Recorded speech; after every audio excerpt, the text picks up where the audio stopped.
Google Photos has some built-in tools for modifying, improving, fixing, I guess you might say, the images you upload.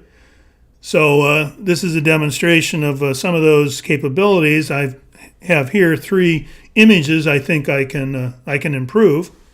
So let's start with this one. Problem here is fairly obvious. It's a nice picture, an interesting picture. Unfortunately, it was taken behind someone, and I got part of their head in the photo. What I want to do here is to crop this image to focus more on this fishing boat and the seagull crowd it's attracted. So I'm going to come up here to my editing tools. What I'm looking for is the crop tool.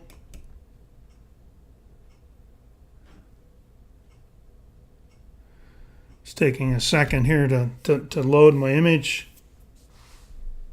So there we have it. Very simple to use. You just drag the edges to get the image you want. I can slide it around a bit if I want as well, if I think that's going to help me use my rule of thirds here to focus on what I think is most interesting. When I'm done with this particular tool, I click done, and when I'm done with the image per se, I click done again.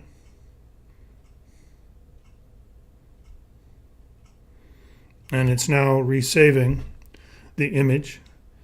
So there you have kind of the improvement.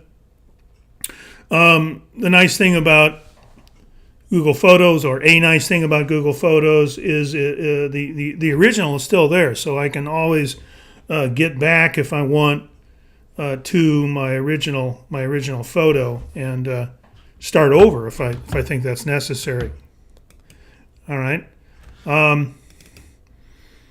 Here's another kind of nice image. It has 2 problems, and the first, the one I can fix, has to do with the angle of the picture. I evidently had the camera a little bit askew, and you can see that the shoreline is not completely horizontal. I'm going to try to fix that. You also see that I had some dirt on my lens, I guess, and so there are some blemishes on this picture.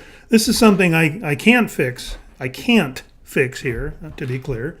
And this would be a case in which there are ways to fix this. I'd have to download it and use a different tool. But let's at least fix the rotation a bit here. So again, go up to Edit, get the crop tool. It's really technically crop and rotation. Takes a second to load here. And now I'm going to come over here, and all I have to do is slide this a bit, and you can see I can play with the orientation of the picture now using these lines that clearly is better positioned. Click done,